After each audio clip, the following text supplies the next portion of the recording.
Hindustan news देख रहे हैं आप। मैं हूं आपके साथ हर्ष भारद्वाज और इस वक्त के बुलेटिन में आपका बहुत बहुत स्वागत है। बुलेटिन की शुरुआत करें, लेकिन उससे पहले एक नजर सुर्खियों पर। उत्तराखंड में डेंगू का कहर लगातार जारी। रुड़की का गांधारोड़ा गांव डेंगू का हॉटस्पॉट बना। डेंगू की 100 से ज्यादा लोगों में पुष्टि हुई। अस्पताल में 30 बेड का डेंगू वार्ड तैयार किया गया।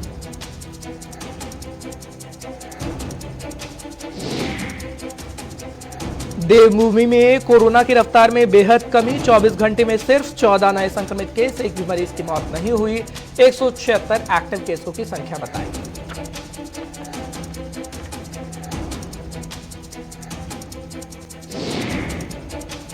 और उत्तराखंड में चुनाव से पहले आम आदमी पार्टी की तैयारियां शुरू। आम आदमी पार्टी का बड़ा दावा, 30 नवंबर तक सभी 70 सीटों पर घोषित होंगे उम्मीदवार। और इस वक्त आम आदमी पार्टी की तैयारी, जीतेगी आम आदमी पार्टी, ये दावा किया जा रहा है।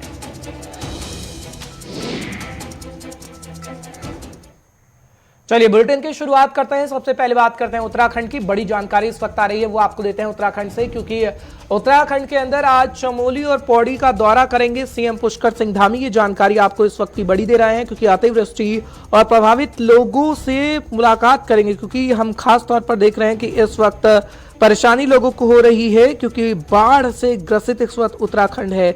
भारी बारिश इस वक्त उत्तराखंड के अंदर हो रही है। भूस्खलन की तस्वीर हम खास तौर पर देख रहे हैं, जिसकी वजह से उत्तराखंड के सीएम लगातार दौरा कर रहे हैं अलग अलग इलाकों का। पिछले दिनों आपने देखा कि केंद्रीय गृह मंत्री अमित शाह की मौजूदगी भी थी। इसके बाद ये कहा गया कि सीएम पुष्कर सिंह धामी लगातार काम कर रहे हैं और लोगों को पूरा भरोसा दे रहे हैं कि मदद सरकार की तरफ से की जा रही है। फिलहाल 11 बजे के करीब अधिकारियों के साथ समीक्षा बैठक भी करेंगे। विकास कार्यों को लेकर भी ये जानकारी उस वक्त आ रही है कि 2:30 बजे विकास कार्यों को लेकर समीक्षा बैठक होगी। इससे पहले का जो समय हमने आपको बताया, उसको लेकर ये समीक्षा की जाएगी। और खास तौर पर अधिकारियों को दिशा निर्देश लगातार दिए जा रहे हैं कि जो ग्रसित इलाके हैं, बाढ़ प्रभावित इलाके हैं, उन पर कहीं ना कहीं ध्यान दिया जाए। धीरेन्द्र प्रताप सिंह इस वक्त हमारे साथ जुड़ रहे हैं, ब्यूरो चीफ है उत्तराखंड से, तो हम जानकारी आप तक पहुंचाएंगे। धीरेन्द्र, बहुत बहुत शुक्रिया इस वक्त के बुलेटिन में हमारे साथ जुड़ने के लिए। खासतौर पर सीएम पुष्कर सिंह धामी को हम देख रहे हैं कि किस तरीके से एक्टिव नजर आ रहे हैं, लेकिन इस वक्त जो प्राकृतिक आपदा आई हुई है उससे निपटने के लिए पूरी तैयारी की जा रही है। और दूसरी तरफ ये भी जानकारी मिल रही है कि मीटिंग का सिलसिला चलेगा, विकास कार्यों को लेकर भी बैठकों का दौर जारी रहने वाला है आज पूरे दिन। बिल्कुल हर्ष, आपको बता दूं कि मुख्यमंत्री पुष्कर सिंह धामी यहाँ देहरादून के जीटीसी हेलीपैड से चमोली के लिए रवाना हो गए हैं। पहले वो चमोली जनपद में जाएंगे, वहाँ पे जो बाढ़ और आपदा प्रभावित क्षेत्र है उनका निरीक्षण करेंगे। और इसके बाद वहीं पर जो बाढ़ और आपदा प्रभावित पीड़ित हैं उनके परिजनों से मुलाकात करेंगे। और इसके बाद वहाँ पे समीक्षा बैठक भी करेंगे, जो बचाव एवं राहत कार्य चल रहा है और जो भी इसमें पीड़ित है, जिन लोगों की जनहानि हुई है, उनके परिजनों के लिए क्या कुछ सरकार के द्वारा किया जाना अपेक्षित है, जरूरी है, उसे तत्काल किए जाने का निर्देश देंगे। इसके बाद वहां से मुख्यमंत्री पौड़ी जिले के लिए जाएंगे और वहां पर भी जो आपदा प्रभावित क्षेत्र है उनका दौरा करेंगे। और उसके बाद 2:30 बजे के करीब वहां पौड़ी के विकास भवन में अधिकारियों के साथ समीक्षा बैठक करेंगे। इससे पहले वो पार्टी के कार्यकर्ताओं से भी सर्किट हाउस पौड़ी में मुलाकात करेंगे और उनको भी निर्देश देंगे कि किस तरह से पार्टी के स्तर पर भी लोगों की मदद की जानी चाहिए। तो हर्ष, बता दूं कि मुख्यमंत्री लगातार जिस दिन से आपदा का अलर्ट जारी हुआ था उत्तर प्रदेश में, वो अपने 2 दिन के दौरे पर थे और वहां से तत्काल आए और लगातार प्रभावित क्षेत्रों में जमे हुए हैं। आपने देखा होगा कि किस तरह से वो ट्रैक्टर के माध्यम से, पैदल हो या फिर एयर मार्ग द्वारा वो जा करके प्रभावित क्षेत्रों में पहुंच रहे हैं, पीड़ितों के आंसू पहुंच रहे हैं। और तत्काल जो प्रशासनिक मशीनरी है उनको इसमें लोगों की मदद करने का निर्देश भी देते हुए देखे गए। मुख्यमंत्री को उनकी इस गंभीरता से, इस संवेदनशीलता से आम जनता को काफी राहत मिली है। और इसके साथ ही जब आपने देखा होगी, कल केंद्रीय गृह मंत्री अमित शाह ने भी पुष्कर सिंह धामी की प्रशंसा की और बताया कि सरकार काफी संतोषजनक कार्यवाही काम कर रही है आपदा पीड़ितों के लिए। और उन्होंने कहा कि 250 करोड़ रुपए पहले ही आपदा मद में केंद्र सरकार ने दिया है, उसके माध्यम से तत्कालिक राहत सहायता दी जाएगी। और इसके बाद 6000 करोड़ का आकलन लगभग अनुमान लगाया जा रहा है नुकसान हुआ होगा। उसमें भारत सरकार की जो एजेंसियां हैं और राज्य सरकार की एजेंसियां मिल करके बहुत जल्द सर्वे करेंगी और उसके बाद भारत सरकार से उसकी क्षतिपूर्ति की मांग भी की जाएगी। ठीक है धीरेन्द्र, लेकिन अभी क्या जानकारी मिल रही है, कितने जो राहत कैंप है वो बनाए गए हैं लगभग, क्योंकि हमने देखा कि किस तरीके से सेना रेस्क्यू कर रही है और उन घरों से लोगों को निकाला जा रहा है जहां पर लोग फंसे हुए हैं। सरकार की तरफ से कितने राहत कैंप अभी बनाए गए हैं जहां पर लोगों को रखा गया है और खासकर उनका ध्यान रखा जा रहा है? बिल्कुल हर्ष, देखिए लगभग 3 दर्जन से अधिक राहत कैंप बनाए गए हैं। आपने देखा होगा कि न केवल एसडीआरएफ, एनडीआरएफ बल्कि सेना की टीमें भी उसमें लगी हुई और 5000 से अधिक राज्य के जो पुलिसकर्मी हैं वो भी इस राहत एवं बचाव कार्य में लगे हुए हैं। और जगह जगह 30 दर्जन, जो मैं एक अनुमानित संख्या बता रहा हूँ, इससे भी अधिक राहत कैंप सरकार के द्वारा चलाए जा रहे हैं और अभी ये काफी दिनों तक संचालित किए जाएंगे, क्योंकि जितने लोग बेघर हुए हैं, जितने लोगों का घर इस आपदा की चपेट में आया है, उन सबका उचित ढंग से पुनर्वासन न कर दिया जाए तब तक सरकार को इन राहत कैंपों का संचालन करना पड़ेगा और इसके लिए सरकार पूरी तरह से तत्पर दिखाई दे रही है। मुख्यमंत्री जो लगातार दौरे कर रहे हैं उन राहत कैंपों में भी जा रहे हैं और वहां भी समझ रहे हैं कि वहां पे कितने और कैसे लोग हैं, उनको किन किन चीजों की आवश्यकता आगे चल के पड़ेगी, उसके अनुसार अधिकारियों को तैयारी करने का निर्देश भी मुख्यमंत्री दे चुके हैं। ठीक है, बहुत बहुत शुक्रिया धीरेन्द्र तमाम जानकारी पहुंचाने के लिए। आप अपनी नजर बनाए रखिएगा। फिलहाल सीएम की तरफ से रवानगी हो गई है और सीएम लगातार दौरा कर रहे हैं। फिलहाल बढ़ते हैं आगे, बात उत्तराखंड की हो रही है तो डेंगू का डंक इस वक्त उत्तराखंड के अंदर खासतौर पर देखने को मिल रहा है। देवभूमि में डेंगू का कहर लगातार जारी है। आपको बड़ी जानकारी इस वक्त दे रहे हैं क्योंकि रुड़की का गाधारोड़ा गांव डेंगू का हॉटस्पॉट घोषित कर दिया गया है। डेंगू के 100 से ज्यादा लोगों की खबर आ रही है कि उनमें पुष्टि हो गई है डेंगू होने की। अस्पताल में 30 बेड का डेंगू वार्ड तैयार कर दिया गया है। यानी उत्तराखंड के अंदर भी डेंगू का कहर देखने को मिल रहा है। दिल्ली और उत्तर प्रदेश का जिक्र तो हम लगातार कर ही रहे थे, लेकिन उत्तराखंड के अंदर इस वक्त डेंगू से ग्रसित है मरीज और सरकार की तरफ से कहा जा रहा है कि पूरी निगरानी की जा रही है। अस्पताल में पूरी स्वास्थ्य सुविधाएं दी जा रही हैं ताकि मरीजों को दिक्कतों का सामना न करना पड़े। लेकिन एक गाँव ऐसा है जिसका जिक्र हम कर रहे हैं और गाँव का नाम गाधारोड़ा गाँव है जो हॉटस्पॉट घोषित हो चुका है और 100 से ज्यादा मरीज अब तक आ चुके हैं। यानी 100 से ज्यादा मरीजों में पुष्टि डेंगू की हो चुकी है। फिलहाल इलाज उन्हें मिल रहा है बेहतर अस्पताल के अंदर, कोई शिकायत अभी नहीं आ रही है। लेकिन जानकारी आपको दे रहे हैं क्योंकि कोरोना का कहर तो हम देख ही रहे हैं देश भर के अंदर कितना बरपा था, लेकिन खासतौर पर डेंगू का कहर भी बरप रहा है और इस वक्त की ताजा जानकारी आप तक देने की कोशिश कर रहे हैं कि स्थिति इस वक्त क्या बनी हुई है। धनराज गर्ग इस वक्त हमारे साथ जुड़ रहे हैं, हमारे संवाददाता तमाम जानकारी आप तक पहुंचाने की पूरी कोशिश करेंगे। धनराज बहुत बहुत शुक्रिया इस वक्त के बुलेटिन में हमारे साथ जुड़ने के लिए। धनराज क्या जानकारी है, क्योंकि एक पूरा का पूरा गांव डेंगू को लेकर हॉटस्पॉट घोषित हो गया है। उत्तराखंड के और कितने इलाके हैं जहां पर डेंगू का कहर देखने को मिल रहा है और सरकार की तरफ से क्या इंतजाम है डेंगू से खासकर निपटने के लिए? जी हर्ष, बिल्कुल आपको बता दो कि जिस तरीके से अभी कोरोना का कहर थमा भी नहीं था कि डेंगू का कहर एक बार फिर अपना कहर बरसाने लगा है। कि जिस तरीके से आपने देखा कि रुड़की के जो गांव है, गाड़ा पूरा गांव एक डेंगू की चपेट में आ गया है और 100 से भी अधिक लोग वहां पर डेंगू की चपेट में हैं।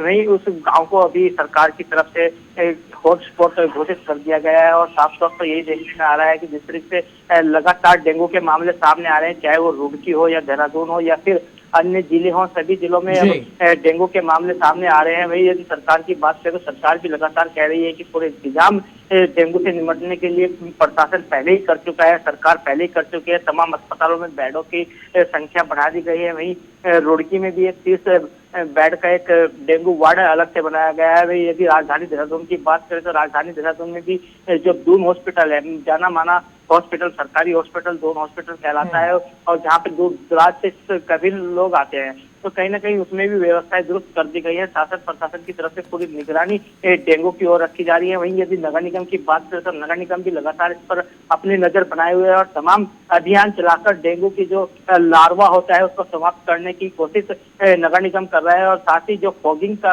कार्य है वो भी लगातार नगर निगम कर रहा है।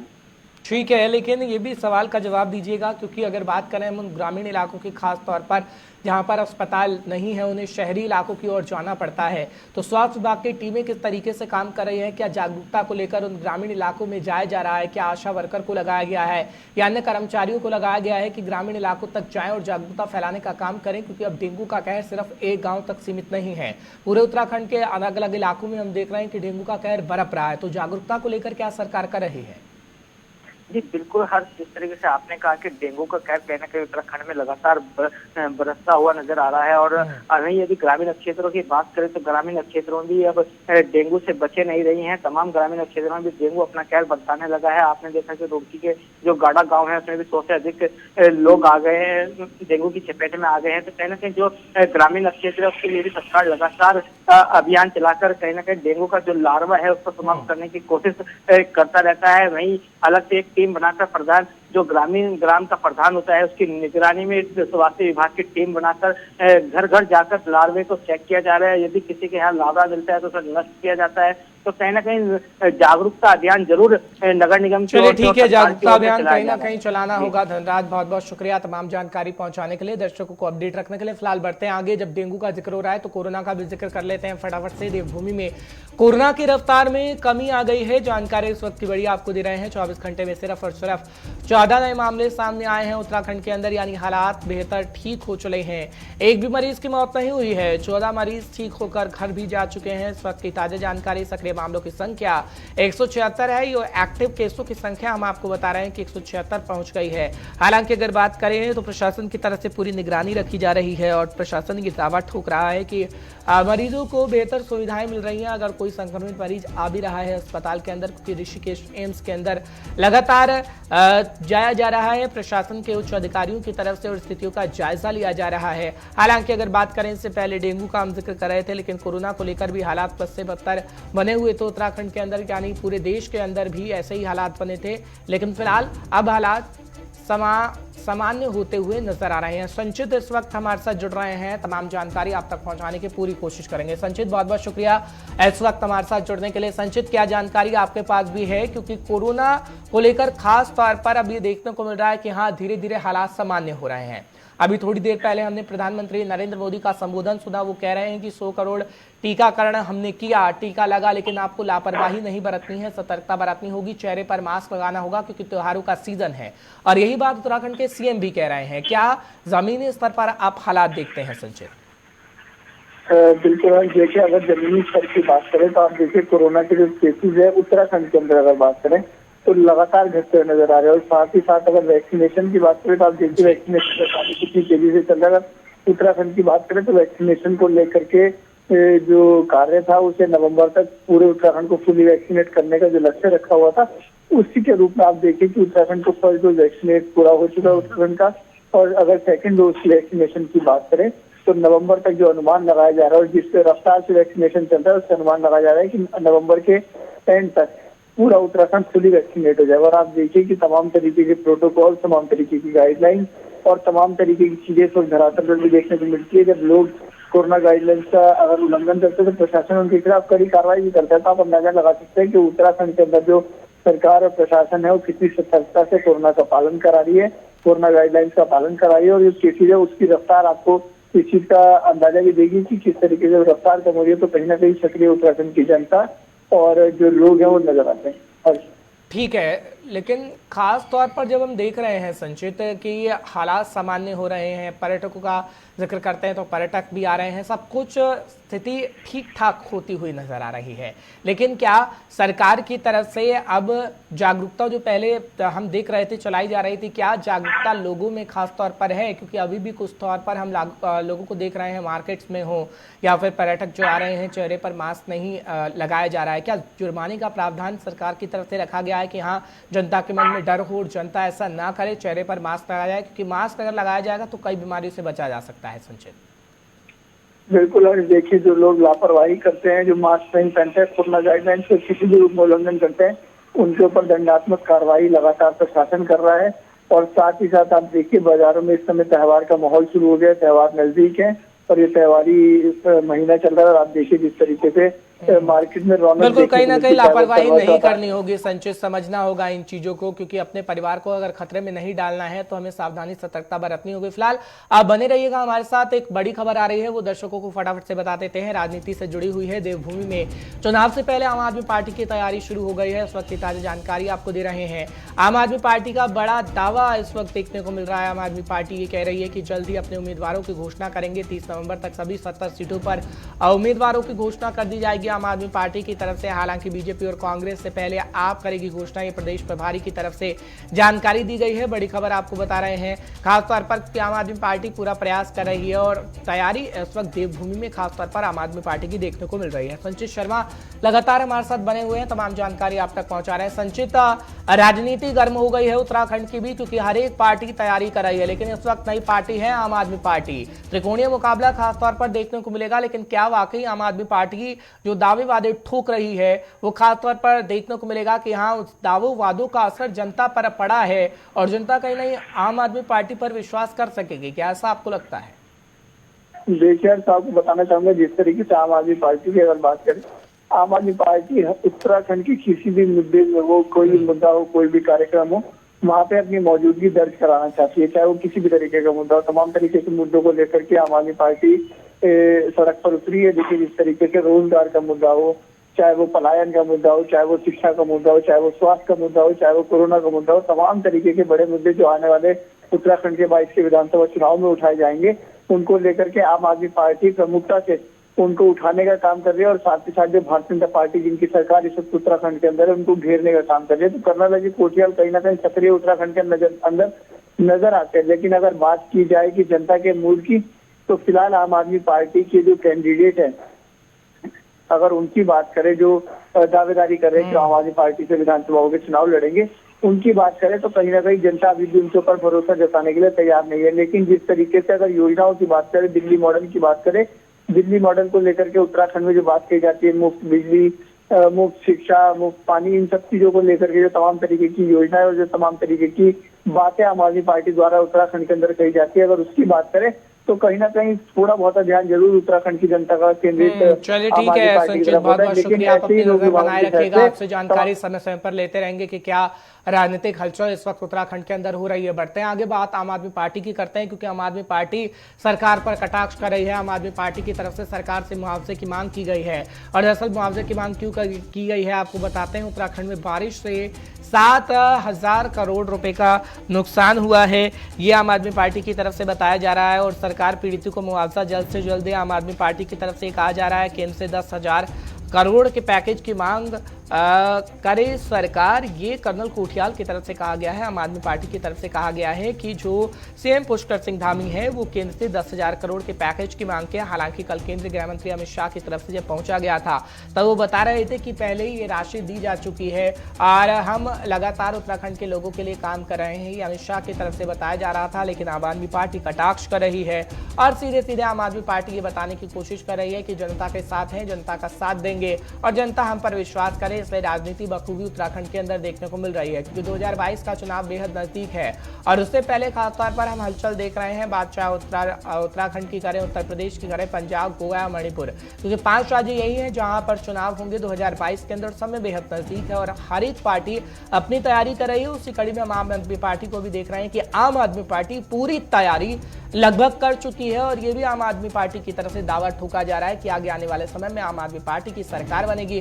फिलहाल आपको बता रहे हैं कि सरकार पीड़ितों को मुआवजा जल्द से जल्द आम आदमी पार्टी की तरफ से कहा गया और आम आदमी पार्टी की तरफ से ये भी दरअसल बताया गया है कि 7,000 करोड़ रुपए का से ज्यादा नुकसान हो चुका है और केंद्र से 10,000 करोड़ के पैकेज की मांग सरकार की तरफ से की जाए। कर्नल कोठियाल की तरफ से बयान आया है।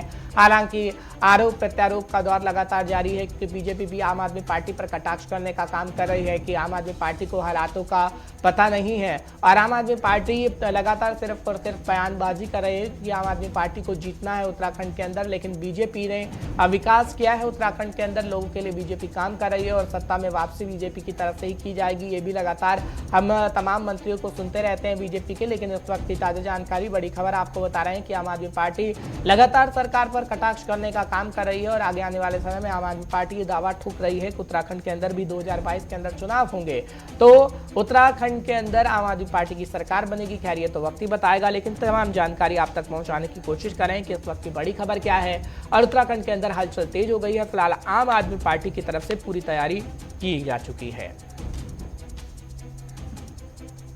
चलिए बढ़ते हैं आगे, बात अब कांग्रेस की भी करते हैं, क्योंकि कांग्रेस भी उत्तराखंड के अंदर पूरी तैयारी कर रही है। एक बड़ी जानकारी उस वक्त की आ रही है, वो आपको बताते हैं। दरअसल कांग्रेस की तरफ से भी ऐलान किए जा रहे हैं और उत्तर प्रदेश से लेकर उत्तराखंड तक चुनावी हलचल तेज हो गई है। ये आपको जानकारी दे दें कि विधानसभा चुनाव महिलाओं को 40% टिकट देगी, कांग्रेस की तरफ से कहा गया है। आपको जानकारी इस वक्त की बड़ी दे रहे हैं, क्योंकि ये कहा जा रहा है विधानसभा चुनाव में महिलाओं को 40% टिकट देगी, ये कांग्रेस कह रही है उत्तराखंड की। ये जानकारी आपको इस वक्त की बड़ी देने की कोशिश कर रहे हैं। बड़ी खबर, बड़ी जानकारी आपके टीवी स्क्रीन पर इस वक्त बता रहे हैं कि कांग्रेस की तरफ से ऐलान कर दिया गया है और आपको जानकारी इस वक्त की दे रहे हैं।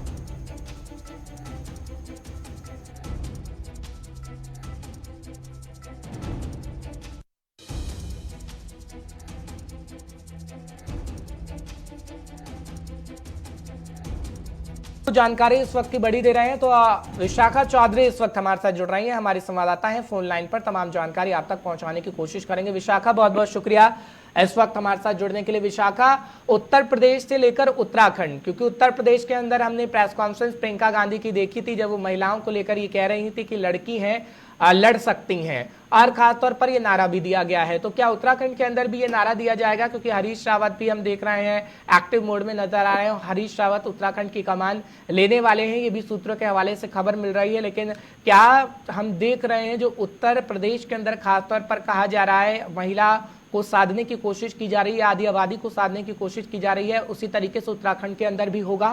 कांग्रेस कह रही है कि महिलाओं को 40% टिकट देंगे। जी बिल्कुल हर्ष, देखिए उत्तर प्रदेश में प्रियंका गांधी की तरफ से यह जो घोषणा है वो करी गई है कि कांग्रेस की तरफ से उत्तर प्रदेश में 40% जो सीट होंगी उन पर महिलाओं को उतारा जाएगा, महिलाएं लड़ेंगी। और इसके बाद से जो चुनावी हलचल है इस घोषणा के बाद वो जाहिर तौर पर उत्तराखंड तक भी पहुंची है।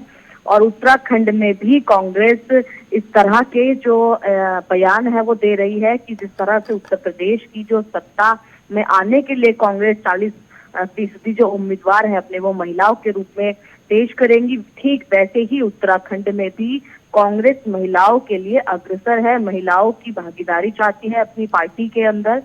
और यही वो चीजें हैं। अभी हालांकि जो प्रॉपर आप कह सकते हैं कि घोषणा किसी प्रदेश अध्यक्ष की तरफ से या फिर अन्य किसी नेता की तरफ से नहीं की गई है कि उत्तराखंड में टिकटों को लेकर किस तरह की जो 100% संख्या है वो महिलाओं की रहेगी। लेकिन जिस तरह से उत्तर प्रदेश में ऐलान हुआ है कि 40% जो सीट है वो महिलाओं को कांग्रेस देगी, उसके बाद जाहिर तौर पर उत्तराखंड में भी जो सियासती हलचल है वो तेज हो गई है कि क्या उत्तराखंड में भी महिलाओं की जो सीट है वो रिजर्व करेगी कांग्रेस, और यदि करती है तो किस तरह से जो चुनावी रणनीति है वो अपनी तय करेगी। और जब बात हरीश रावत की करते हैं तो अभी तक जो पूरी तरीके से कहिए कि चुनावी कमान जरूर हरीश रावत के नाम पर कही जा रही है। बहुत शुक्रिया तमाम जानकारी पहुंचाने के लिए विशाखा। हम आपका रुख लगातार करेंगे, समय समय पर आप जानकारी देते रहिएगा। फिलहाल पंजाब से बड़ी जानकारी मिल रही है। सीएम चन्नी ने प्रगतिशील पंजाब निवेश सम्मेलन की तैयारियों का जायजा लिया है, उस वक्त की जानकारी आपको दे रहे हैं। सीएम ने देश भर के औद्योगिक दिग्गजों से राज्य के निवेश का आह्वान किया है। बड़ी खबर, बड़ी जानकारी आपको इस वक्त ही बता रहे हैं, क्योंकि खबर इस वक्त बड़ी है पंजाब से। पंजाब के मुख्यमंत्री चरणजीत सिंह चन्नी ने 26 और 27 अक्टूबर को करवाए जा रहे प्रगतिशील पंजाब निवेश सम्मेलन की तैयारियों का जायजा लिया है। तस्वीरें आपके सामने हैं। उन्होंने सम्मेलन के साथ जुड़े सभी पक्षों, खासकर Punjab bureau of investment promotion को आदेश दिए कि औद्योगिक प्रगति के प्रति राज्यों की कारगर पहुंच को यकीनी बनाने में कोई कसर बाकी नहीं छोड़ी जाएगी। ये तमाम बातें कही गई हैं मीटिंग में और उसकी तस्वीर हम आपको दिखा रहे हैं। पंजाब से रीजनल हेड हमारे साथ जुड़ रहे हैं नवदीप छाबड़ा, इस वक्त सीनियर साथी भी हैं। नवदीप, बहुत बहुत शुक्रिया इस वक्त के बुलेटिन में हमारे साथ जुड़ने के लिए। नवदीप, क्या जानकारी है, क्योंकि बैठक की तस्वीर हम दिखा रहे हैं और कई बातें इसमें कही गई हैं। देखिए, बिल्कुल निवेश एक बड़ा मुद्दा है हर्ष, और पंजाब सरकार क्योंकि 2 साल कोविड की वजह से पंजाब के अंदर जो अनुकूल निवेश आना चाहिए था वो नहीं आ पाया। बाहरी कंपनियां जो थी वो यहाँ पर नहीं आ पाई। लेकिन अब सरकार का मानना है क्योंकि वैक्सीनेशन हो पा रहा है और अब कोविड के हालात उस तरह मजबूत नहीं है, इस वजह से अब जो पंजाब समिट 2021 आयोजन किया जा रहा है उसमें सबसे बड़ा वादा यही है कि जितने भी लोग पंजाब के अंदर आना चाहते हैं, निवेश करना चाहते हैं, उनके लिए एक अनुकूल माहौल बनाने की, अनुकूल माहौल तैयार करने की बात कही जा रही है। और ये तमाम तैयारियां क्योंकि 26 और 27 तारीख 2 दिन पंजाब के अंदर इन्वेस्ट पंजाब लगातार जारी रहेगा और उसमें न केवल पंजाब बल्कि जो बाहरी विदेशों के अंदर जो उद्योगपति हैं उनको भी न्योता दिया गया है कि आप पंजाब के अंदर आइए, इन्वेस्टमेंट करिए एफडीआई के जरिए, और आपको जो मदद चाहिए पंजाब सरकार की तरफ से वो मुहैया कराई जाएगी। उसकी तैयारियों का जायजा लिया और सरकार को उम्मीद है कि पहले भी पंजाब के अंदर एफडीआई जो है वो बढ़ा है और आने वाले दिनों के अंदर एफडीआई के अंदर और ज्यादा मजबूती होगी, और ज्यादा बढ़ोतरी होगी। ये सरकार को पूरी उम्मीद भी है इस चीज के लिए। ठीक है नवदीप, बहुत बहुत शुक्रिया तमाम जानकारी पहुंचाने के लिए, दर्शकों को अपडेट रखने के लिए। फिलहाल पंजाब के रीजनल हेड हमारे जानकारी पहुंचा रहे थे, लेकिन एक और बड़ी जानकारी आपको पंजाब से ही देते हैं, क्योंकि पंजाब के सीएम लगातार बैठक कर रहे हैं और बड़े ऐलान किए जा रहे हैं। अब दरअसल ये कहा गया है कि खास तौर पर अब पानी सीवरेज के बकाया बिल नहीं देने होंगे पंजाब के लोगों को। ये खबर इस वक्त की बड़ी है। अब हर महीने आपको सिर्फ 50 रुपए देने होंगे अगर आप पंजाब के अंदर रहते हैं। लोकल बॉडीज विभाग ने नोटिफिकेशन को भी जारी कर दिया है। कैबिनेट की बैठक में ये बड़ा फैसला लिया गया था। जानकारी इस वक्त की बड़ी आपको दे रहे हैं, नोटिफिकेशन जारी कर दिया गया है और पंजाब की जनता के लिए चन्नी सरकार का ये बड़ा फैसला हुआ है। पंजाब के लोगों को पानी सीवरेज के बकाया बिल नहीं देने होंगे, ये दरअसल सरकार की तरफ से बड़ा ऐलान कर दिया गया है। बड़ी खबर, बड़ी जानकारी आपको पंजाब से इस वक्त की पहुंचाने की कोशिश कर रहे हैं। चलिए, इस वक्त के बुलेटिन में फिलहाल इतना ही। देश दुनिया की तमाम खबरों के लिए आप देखते रहिए गुलिस्तान।